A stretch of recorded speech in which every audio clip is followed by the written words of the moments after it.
तो फिर से बहुत बहुत स्वागत है आप सभी का हमारे यूट्यूब चैनल में। और आज के इस वीडियो में इंडियन पॉलिटी यानी कि भारतीय राज्य व्यवस्था को शुरू करने वाले हैं।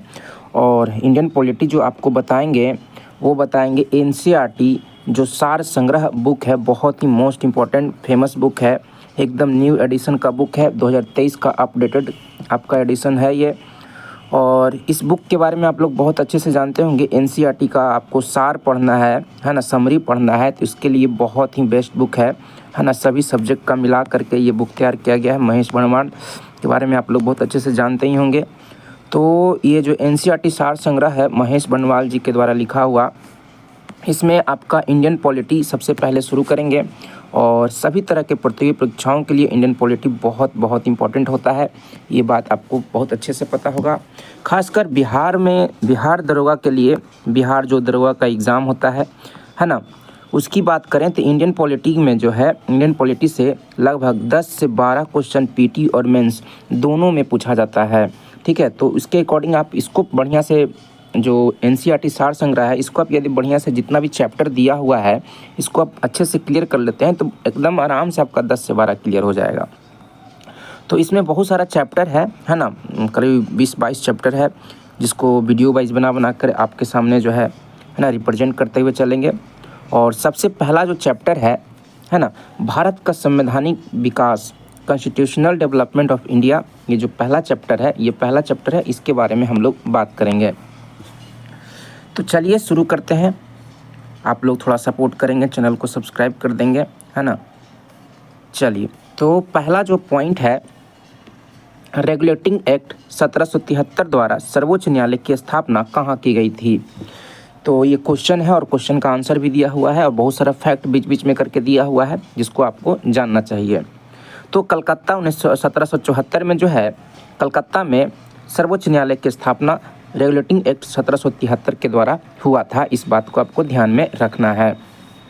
फिर भारतीयों को भारत के प्रशासन में भाग लेने का अधिकार किस अधिनियम के द्वारा प्राप्त हुआ था। तो इसका आंसर हो जाएगा चार्टर एक्ट 1833 के द्वारा, यानी कि चार्टर एक्ट 1833 के द्वारा जो है भारतीयों को भारत के प्रशासन में भाग लेने का अधिकार मिला था। इसके पहले अंग्रेजों के अधिकार में सब कुछ था, वो लोग जैसे चाहते थे वैसे होता था, लेकिन चार्टर एक्ट 1833 एक कानून आया, एक नियम आया, जिसके तहत भारतीयों को भारत के ही प्रशासन में भाग लेने का अवसर मिला।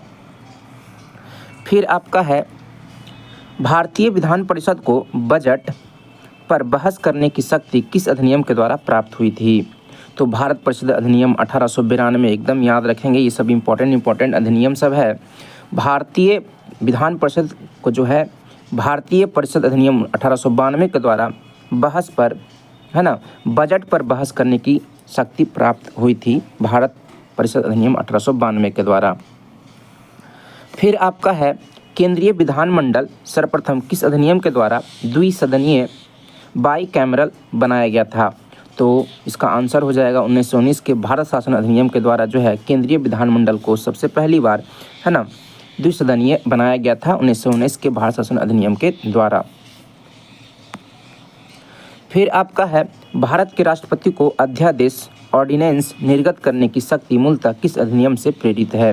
तो इसका आंसर हो जाएगा भारत शासन अधिनियम 1935 से। भारत को राष्ट्रपति जो अध्यादेश जारी करता है ना, यह ऑर्डिनेंस जारी करने का, अध्यादेश जारी करने की शक्ति जो मिला था भारत शासन अधिनियम 1935 से मिला था।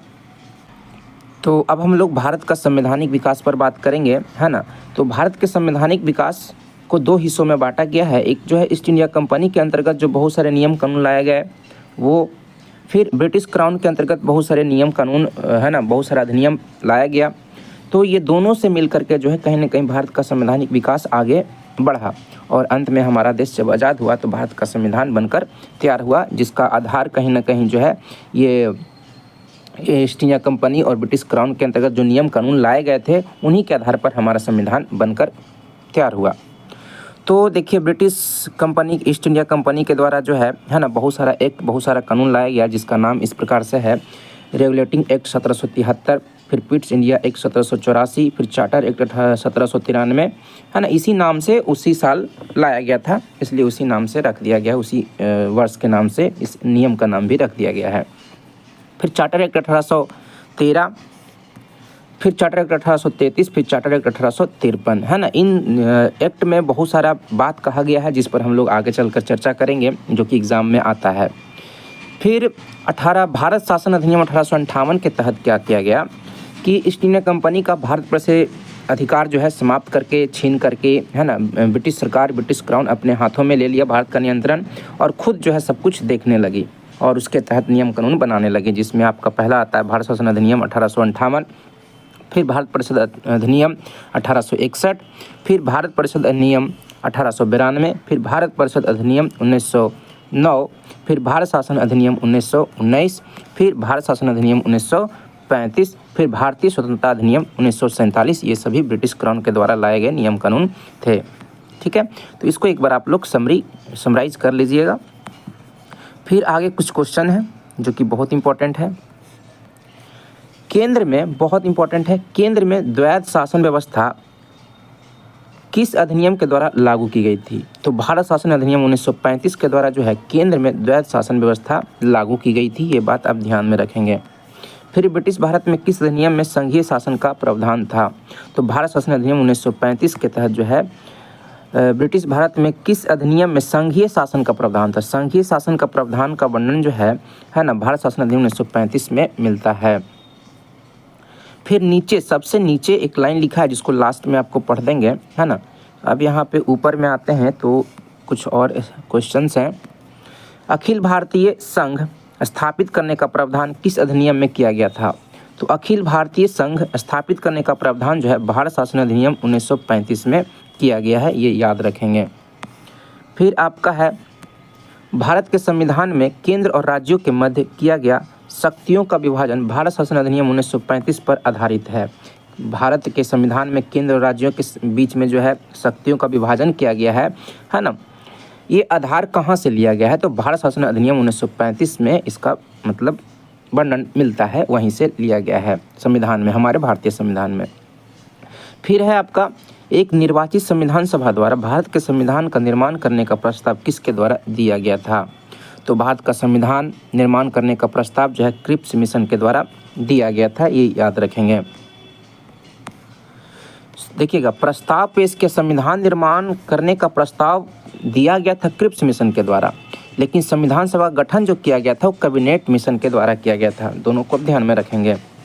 देखिए, भारतीय संविधान सभा का गठन किसके अंतर्गत किया गया था? तो भारतीय संविधान सभा का गठन जो है कैबिनेट मिशन के द्वारा 1946 के अंतर्गत किया गया था। कैबिनेट मिशन 1946 में आया था और भारतीय संविधान सभा गठन भी 1946 में ही हुआ था। फिर कैबिनेट मिशन द्वारा प्रस्तुत योजना के अनुसार संविधान सभा में प्रांतों से प्रतिनिधियों का निर्वाचन किस अनुपात में था? तो 10 लाख की जनसंख्या पर एक सदस्य होना चाहिए। फिर है आपका भारतीय संविधान का निर्माण करने वाली संविधान सभा के सदस्यों का चुनाव किसके द्वारा किया गया था?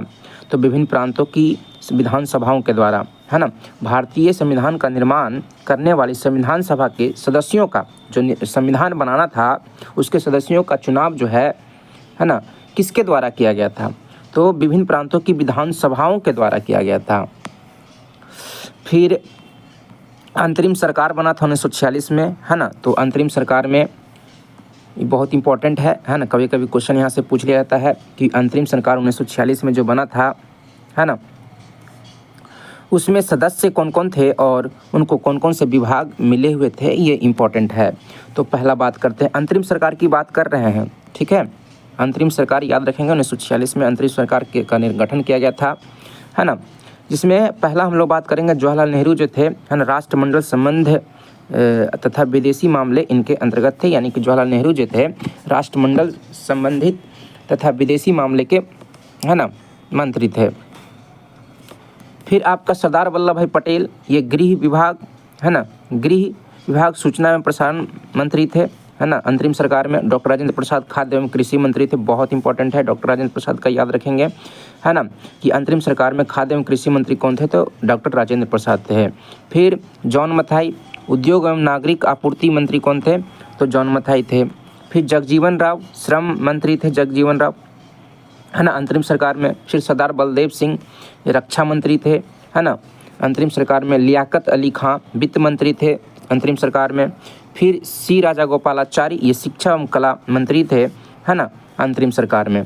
तो ये इम्पोर्टेंट है, जिसमें सबसे ज़्यादा इम्पोर्टेंट हमको ये लगता है जो है ना क्वेश्चन जो पूछा हुआ है ना प्रीवियस ईयर के एग्जाम के आधार पर आपको बता रहे हैं कि ये तीसरा नंबर डॉक्टर राजेंद्र प्रसाद जो थे अंतरिम सरकार में उनका कौन सा विभाग प्राप्त था, तो खाद्य एवं कृषि विभाग प्राप्त था। फिर सबसे लास्ट में एक बहुत ही इंपॉर्टेंट लाइन है ना, भारत शासन अधिनियम 1919, भारत शासन अधिनियम 1919 की बात किया जा रहा है कि समीक्षा करने के लिए है ना 1927 में साइमन कमीशन का गठन किया गया था, है ना। तो साइमन कमीशन का गठन क्यों किया गया था, तो साइमन कमीशन का गठन जो है भारत शासन अधिनियम 1919 की समीक्षा करने के लिए साइमन कमीशन का गठन 1927 में इंग्लैंड में किया गया था। और भारत जो है ना ये साइमन कमीशन 1928 में भारत आया था। कहाँ आया था, भारत आया था, है ना। और साइमन गो बैक का नारा लगाकर इसे मतलब कि भगा दिया गया था, विरोध किया गया था। तो अब हम लोग इसी चैप्टर के नेक्स्ट पेज की बात करते हैं, जिसमें बहुत सारे क्वेश्चन और इम्पोर्टेंट फैक्ट्स दिए हुए हैं। तो पहला इसमें इस पेज में क्वेश्चन है, भारत की संविधान सभा की पहली बैठक कब हुई थी। तो भारत की संविधान सभा की पहली बैठक 9 दिसंबर 1946 को हुई थी। एकदम छोटा डेट के साथ याद रखेंगे, 9 दिसंबर 1946 को भारतीय संविधान सभा की पहली बैठक हुई थी। फिर आपका है एक बहुत ही इम्पोर्टेंट पॉइंट दिया हुआ है, भारतीय संविधान का प्रथम प्रारूप first draft sir BN Rao द्वारा तैयार किया गया था। आपसे एग्जाम में क्वेश्चन पूछा जाएगा कि भारतीय संविधान का प्रारूप जो है प्रथम प्रारूप जो है किसने तैयार किया था, तो BN राव याद रखेंगे। फिर आपका है संविधान सभा का स्थायी यानी कि परमानेंट चेयरमैन किसे चुना गया था, तो डॉक्टर राजेंद्र प्रसाद को जो है ना परमानेंट अस्थाई अध्यक्ष चुना गया था, है ना। वैसे तो कभी कभी अस्थाई भी पूछ देता है ना, इसमें शुरू में लगा देगा। तो संविधान सभा के है ना प्रथम अस्थाई अध्यक्ष जो थे है ना वो कौन थे, सच्चिदानंद सिन्हा थे। कौन थे, सच्चिदानंद सिन्हा थे। ये भी आप याद रखेंगे, है ना। ये 9 दिसंबर 1946 को ही बनाए गए थे। 9 दिसंबर 1946 को जो है सच्चिदानंद सिन्हा को भारतीय संविधान सभा का है ना पहला अस्थाई अध्यक्ष बनाया गया था। फिर ये जो डॉक्टर राजेंद्र प्रसाद बने है ना अस्थाई अध्यक्ष, ये 11 दिसंबर है ना दूसरा दिन जो बैठक हुआ था 11 दिसंबर 1946 को जो है ना भारतीय संविधान सभा के अस्थाई परमानेंट चेयरमैन चुने गए डॉक्टर राजेंद्र प्रसाद। तो अस्थाई वाला भी याद रखेंगे डॉक्टर सच्चिदानंद सिन्हा को। फिर आपका है संविधान सभा में पंडित नेहरू द्वारा उद्देश्य प्रस्ताव कब प्रस्तुत किया गया था। उद्देश्य प्रस्ताव जो है कब प्रस्तुत किया गया था, तो 13 दिसंबर 1946 एकदम याद रखेंगे। 13 दिसंबर 1946 को जो है ना पंडित जवाहरलाल नेहरू द्वारा जो है उद्देश्य प्रस्ताव को संविधान सभा में प्रस्तुत किया गया था। फिर आपका है नेहरू द्वारा प्रस्तुत उद्देश्य प्रस्ताव संविधान सभा में कब स्वीकृत किया गया था। देखिए पेश किया गया था पंडित जवाहरलाल नेहरू के द्वारा 13 दिसंबर 1946 को, लेकिन इसको स्वीकृति जो है अप्रूवल जो मिला था 22 जनवरी 1947 को मिला था। इसलिए सब डेट छोटा डेट याद रखेंगे। 22 जनवरी 1947 एकदम छोटा डेट के साथ एग्जाम में पूछता है। फिर आपका भारतीय संविधान के निर्माण काल में संविधान सभा के कुल कितने अधिवेशन हुए थे, तो कुल 12 अधिवेशन याद रखेंगे, है ना। संविधान सभा का जो निर्माण हुआ था उसमें कुल मिलाकर के 12 अधिवेशन संविधान सभा के निर्माण के काल के बीच में 12 अधिवेशन हुए थे। नेक्स्ट पॉइंट है भारतीय संविधान के निर्माण में संविधान सभा को कितना समय लगा था, तो 2 बरस 11 महीना 18 दिन। ये बच्चा जानता है, आपको भी याद रखना है एकदम वर्ष महीना और दिन सब याद रखना है। फिर आपका है भारतीय संविधान सभा के संवैधानिक सलाहकार कौन थे, तो संवैधानिक सलाहकार एकदम याद रखेंगे सर BN राव जो थे भारतीय संविधान सभा के संवैधानिक सलाहकार थे, ठीक है। और भारतीय संविधान का प्रथम प्रारूप भी सर BN राव ने ही तैयार किया था, ये भी आप याद रखेंगे। फिर आपका भारत की संविधान ने वर्तमान रूप में राष्ट्रीय ध्वज को कब अपनाया था, तो संविधान सभा ने जो राष्ट्रीय ध्वज है उसको कब अपनाया था, एकदम छोटा डेट के साथ कभी कोई पूछता है एग्जाम में, ठीक है। तो 22 जुलाई 1947 एकदम याद रखेंगे, एकदम छोटा डेट के साथ याद रखेंगे। 22 जुलाई 1947 को जो है संविधान सभा ने राष्ट्रीय ध्वज को, जो तिरंगा झंडा है हमारा, उसको अपनाया था। फिर आपको जैसा कि बताए थे संविधान सभा की प्रथम बैठक की अध्यक्षता, पहला जो बैठक हुआ था 9 दिसंबर को, 9 दिसंबर संविधान सभा का पहला बैठक 9 दिसंबर को हुआ था। उसकी अध्यक्षता जो है डॉक्टर सच्चिदानंद सिन्हा ने किया था, जो संविधान सभा के प्रथम अस्थायी अध्यक्ष थे, है ना। अभी आपको थोड़ी देर पहले बताया, तो याद रखना है संविधान सभा की पहली बैठक के अध्यक्ष कौन थे, तो सच्चिदानंद सिन्हा थे, और यही अध्यक्ष जो थे अस्थायी अध्यक्ष भी थे, है ना। और 2 दिन बाद 11 दिसंबर को जो है डॉक्टर राजेंद्र प्रसाद को संविधान सभा का अस्थायी परमानेंट चेयरमैन बनाया गया। तो ये सब बहुत इंपॉर्टेंट फैक्ट है, एग्जाम के दृष्टिकोण से ये सब बार बार पूछा जाता है, तो इसको ध्यान में रखेंगे इस सारी बातों को। फिर आपका है भारत का संविधान कब स्वीकार किया गया था, तो एकदम सब लोग जानते होंगे 26 नवंबर 1949 को जो है भारत का संविधान को स्वीकार किया गया, है ना, अंगीकृत किया गया 26 नवंबर 1949 को। और 26 नवंबर को ही हम लोग संविधान दिवस मनाते हैं, है ना। कॉन्स्टिट्यूशनल डे जो हम लोग मनाते हैं वो, है ना, मनाते हैं 26 नवंबर को ही मनाते हैं, ये भी आप याद रखेंगे, पूछा जाता है एग्ज़ाम में। फिर है भारतीय संविधान पूर्णतः कब लागू हुआ, पूर्ण रूप से कब लागू हुआ, तो 26 जनवरी 1950 को, है ना, पूर्ण रूप से हमारा संविधान लागू हुआ। और 26 जनवरी को ही हम लोग जो है गणतंत्रता दिवस, रिपब्लिक डे मनाते हैं। तो ये भी आप याद रखेंगे, सारी बातें भी याद रखेंगे। फिर संविधान सभा कॉन्स्टिट्यूशनल असेंबली से संबंधित कुछ और बातें हैं, है ना, जो कि आपको पता भी होगा और इसमें कुछ नया आप जान भी जाएंगे। 9 दिसंबर 1946 को संविधान सभा की प्रथम बैठक हुई, है ना, जिसमें डॉक्टर सच्चिदानंद सिन्हा को अस्थायी अध्यक्ष बनाया गया। एकदम बहुत इंपॉर्टेंट है, ये सारी बातें आपको बताए हैं, लेकिन रिपीट करते रहना है, बार बार रिवीजन करते रहना है आपको, ताकि क्वेश्चन ना छूटे एग्जाम में। तो 9 दिसंबर 1946 को क्या हुआ, संविधान सभा का पहला बैठक हुआ, जिसकी अध्यक्षता डॉक्टर सच्चिदानंद सिन्हा किए, और यही, है ना, अस्थायी अध्यक्ष भी थे। फिर 2 दिन बाद 11 दिसंबर 1946 को डॉक्टर राजेंद्र प्रसाद को अस्थायी यानी परमानेंट चेयरमैन चुना गया, है ना। संविधान निर्माण का प्रारंभ 13 दिसंबर 1946 को हुआ, ये बहुत इंपॉर्टेंट है। संविधान निर्माण, संविधान बनाने का काम जो शुरू हुआ वो 13 दिसंबर 1946, 13 दिसंबर याद रखेंगे 1946 को पंडित जवाहरलाल नेहरू के द्वारा प्रस्तुत उद्देश्य प्रस्ताव के तहत हुआ, मतलब के साथ हुआ, ठीक है। तो 13 दिसंबर 1946 को ही पंडित जवाहरलाल नेहरू ने क्या किया था, उद्देश्य प्रस्ताव को प्रस्तुत किया था। उसी दिन से क्या हुआ था, संविधान बनने की प्रक्रिया शुरू हो गया था। फिर है आपका जिसे 22 जनवरी 1947 को सर्वसम्मति से स्वीकार कर लिया गया था, और ये जो उद्देश्य प्रस्ताव है 22 जनवरी 1947 को ही स्वीकार किया गया था पंडित जवाहरलाल नेहरू के द्वारा, जो 13 दिसंबर 1946 को प्रस्तुत किया गया था। फिर है 26 नवंबर 1949 को भारतीय संविधान को अंगीकृत किया गया, अडॉप्ट किया गया, जबकि 26 जनवरी 1950 को पूर्ण रूप से इसे एग्जीक्यूट कर दिया गया, लागू कर दिया गया। तो ये सारी चीज़ें आप जानते हैं, लेकिन हाँ फिर भी इसको क्या करना है, बार बार रिवीजन करना है, ताकि कोई डेट जो है आगे पीछे ना हो, है ना। क्वेश्चन यही सब आता है, बशर्ते आपको रिवीजन करते रहने की ज़रूरत है, तो क्वेश्चन आपसे नहीं छूटेगा। फिर है आपका 26 नवंबर 1949 को भारतीय संविधान किसके द्वारा अधिनियमित किया गया था, तो संविधान सभा के द्वारा, है ना। 26 नवंबर 1949 को जो है भारतीय संविधान किसके द्वारा अधिनियमित किया गया था, तो संविधान सभा के द्वारा अधिनियमित किया गया था, ठीक है। फिर आपका जन गण मन को भारत के राष्ट्रगान के रूप में कब अपनाया गया था, तो जन गण मन को कब अपनाया गया था राष्ट्रगान के रूप में, नेशनल एंथम के रूप में, तो 24 जनवरी 1950 को, एकदम याद रखेंगे ये सब चीज़ें, है ना। 24 जनवरी 1950 को जो हमारा जो नेशनल एंथम है ना, राष्ट्रगान है जन गण मन, इसको अपनाया गया था, अडॉप्ट किया गया था 24 जनवरी 1950 को। ये सब छोटा डेट के साथ याद रखेंगे। फिर आपका भारत सरकार द्वारा अशोक स्तंभ को राष्ट्रीय चिन्ह, नेशनल एम्बलम के रूप में कब अंगीकृत किया गया था, कब अडॉप्ट किया गया था राष्ट्रीय चिन्ह के रूप में अशोक स्तंभ को, तो 26 जनवरी 1950 को। 24 जनवरी को जो है जन गण मन राष्ट्रगान जो है उसको अडॉप्ट किया गया। फिर 2 दिन बाद जो है 26 जनवरी 1950 को अशोक स्तंभ जो हमारा राष्ट्रीय चिन्ह है, नेशनल एम्बलम है, इसको भी अडॉप्ट किया गया। तो ये सब छोटा डेट के साथ याद रखना है आपको, एग्जाम में क्वेश्चन एकदम आता ही आता है छोटा डेट के साथ। फिर आपका नेक्स्ट पॉइंट है संविधान सभा की सलाहकार समिति एडवाइजरी कमेटी के अध्यक्ष सरदार वल्लभ भाई पटेल थे, है ना। संविधान सभा के सलाहकार समिति के अध्यक्ष कौन थे, तो सरदार वल्लभ भाई पटेल, एकदम याद रखेंगे।